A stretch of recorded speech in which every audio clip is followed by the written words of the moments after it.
Entrance എക്സാമിന് ജോഗ്രഫിയിൽ നിന്ന് ചോദിക്കാൻ സാധ്യതയുള്ളൊരു ക്വസ്റ്റ്യൻ തന്നെയാണ് ഡെപ്പോസിറ്റ്. 4 ടൈപ്പ് ഡെപ്പോസിറ്റാണുള്ളത്. അത് 4 മാർക്കിനോ അല്ലെങ്കിൽ 3 മാർക്കിനോ ആയിട്ട് ചോദിക്കാം. ഒന്നാണ് saving deposit, current deposit, recurring deposit, fixed deposit അല്ലെങ്കിൽ ടേം ഡെപ്പോസിറ്റ്. സേവിങ് ഡെപ്പോസിറ്റ് എന്ന് വെച്ചാൽ മനുഷ്യരുടെ ഉള്ളിൽ സേവിങ് ഹാബിറ്റാറ്റ് കൊണ്ടുവരാൻ വേണ്ടിയുള്ള ഒരു അക്കൗണ്ടാണ്. അവിടെ 4 മുതൽ 6% ഇൻട്രസ്റ്റ് കിട്ടും. 4 മുതൽ 6% വരെ ഇൻട്രസ്റ്റാണ് അവിടെ കിട്ടുന്നത്. അവിടെ എന്ന് പറയുമ്പോൾ ഇപ്പോൾ എൻ്റെ കയ്യിൽ 50,000 രൂപയുണ്ടെങ്കിൽ അതിൽ 50,000 രൂപ ഞാനിപ്പോൾ എടുത്തു. പിന്നെ അപ്പോൾ തന്നെ എനിക്ക് 1,00,000 രൂപ എടുക്കാൻ സാധിക്കത്തില്ല. കാരണം അവിടെ അങ്ങനെയുള്ള കുറേ റെസ്ട്രിക്ഷൻസ് ഉണ്ട്. ഈ റെസ്ട്രിക്ഷൻസ് എല്ലാം കാരണം അവിടെ ഒരു മീഡിയം ലെവൽ ട്രാൻസാക്ഷനേ കഴിയൂ. എന്ന് വെച്ചാൽ കോമൺ പീപ്പിളാണ് മിക്കപ്പോഴും സേവിങ് അക്കൗണ്ട് ഉള്ളത്. അതാണ് സേവിങ് ഡെപ്പോസിറ്റ്. 2 കറണ്ട് ഡെപ്പോസിറ്റ് എന്ന് വെച്ചാൽ ബിസിനസ് ട്രാൻസാക്ഷൻ എന്ന് ഒരു വേർഡ് എഴുതി വെച്ചാൽ മതി. ബിസിനസ് ട്രാൻസാക്ഷൻസിന് വേണ്ടിയാണ് കറണ്ട് ഡെപ്പോസിറ്റ് ഉള്ളത്. അവിടെ എന്ന് പറയുന്നത് യാതൊരു റെസ്ട്രിക്ഷൻസുമില്ല.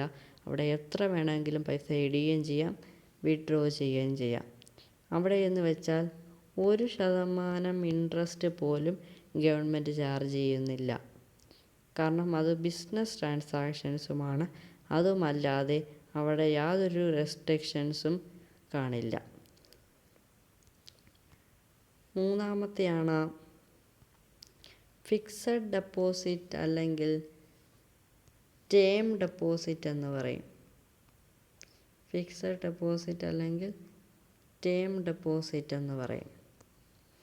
അതെന്ന് പറയുമ്പോൾ നമ്മൾക്കിപ്പോഴേ ഒന്നും അത് ഇമ്മീഡിയറ്റായിട്ട് നമുക്ക് വേണ്ടാത്ത പൈസ നമ്മൾ സേവ് ചെയ്തിടാൻ വേണ്ടിയൊക്കെയാണ് ഫിക്സഡ് ഡെപ്പോസിറ്റ് എടുക്കാറുള്ളത്. അവിടുത്തെ പ്രത്യേകത എന്ന് പറയുന്നത് അതിൻ്റെ മെച്യൂരിറ്റി പീരിയഡിന് മുന്നേ അവിടെ ആ ഒരു പൈസ എടുത്താൽ അവിടുത്തെ ഇൻട്രസ്റ്റ് അവർ കുറയ്ക്കും. അല്ലെങ്കിൽ മറ്റു ഡെപ്പോസിറ്റുകളെ അപേക്ഷിച്ച് നോക്കുമ്പോൾ ഏറ്റവും കൂടുതൽ ഇൻട്രസ്റ്റ് ലഭ്യമാകുന്ന ഒരു അക്കൗണ്ട് തന്നെയാണ് ഫിക്സഡ് ഡെപ്പോസിറ്റ്. അവിടെ 6.5 തൊട്ട് 8.5% ഇൻട്രസ്റ്റ് അവിടെ കിട്ടുന്നുണ്ട്.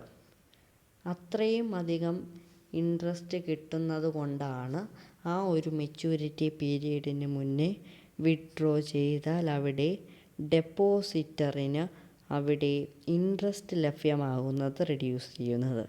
അതാണ് ഫിക്സഡ് ഡെപ്പോസിറ്റ് അല്ലെങ്കിൽ ടേം ഡെപ്പോസിറ്റ്. നാലാമത്തെയാണ് റിക്വയറിങ് ഡെപ്പോസിറ്റ്.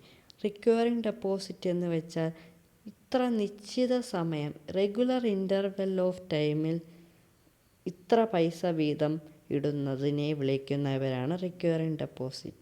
ഇത്ര റെഗുലർ ഇൻ്റർവെൽ ഓഫ് ടൈമിൽ ഒരു ഫിക്സഡ് എമൗണ്ട് ഓഫ് മണി അവിടെ ഇടും. അവിടെ എന്ന് വെച്ചാൽ സേവിങ് ഡെപ്പോസിറ്റിനെക്കാട്ടിൽ കൂടുതൽ ഇൻട്രസ്റ്റ് കിട്ടുന്നുണ്ട്. പക്ഷേ ഫിക്സഡ് ഡെപ്പോസിറ്റിനെക്കാട്ടിൽ കുറവ് ഇൻട്രസ്റ്റുമാണ് കിട്ടുന്നത്. ഒരു മീഡിയം ലെവൽ ഇൻട്രസ്റ്റാണ് റിക്വയറിങ് ഡെപ്പോസിറ്റ് കിട്ടുന്നത്. ഏറ്റവും കൂടുതൽ കിട്ടുന്നതാണ് ടേം ഡെപ്പോസിറ്റ് അല്ലെങ്കിൽ ഫിക്സഡ് ഡെപ്പോസിറ്റ്. അതിൽ കുറവ് കിട്ടുന്നതാണ് റിക്വയറിങ് ഡെപ്പോസിറ്റ്.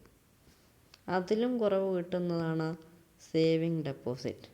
ഒന്നും കിട്ടാത്തതാണ് കറണ്ട് ഡെപ്പോസിറ്റ്. ഈ 4 എണ്ണവും ഒന്നെങ്കിൽ 4 മാർക്കിന് ചോദിക്കാം, അല്ലെങ്കിൽ 3 മാർക്കിന് ചോദിക്കാൻ സാധ്യതയുള്ള ഇമ്പോർട്ടൻറ്റ് ക്വസ്റ്റ്യൻസാണ്.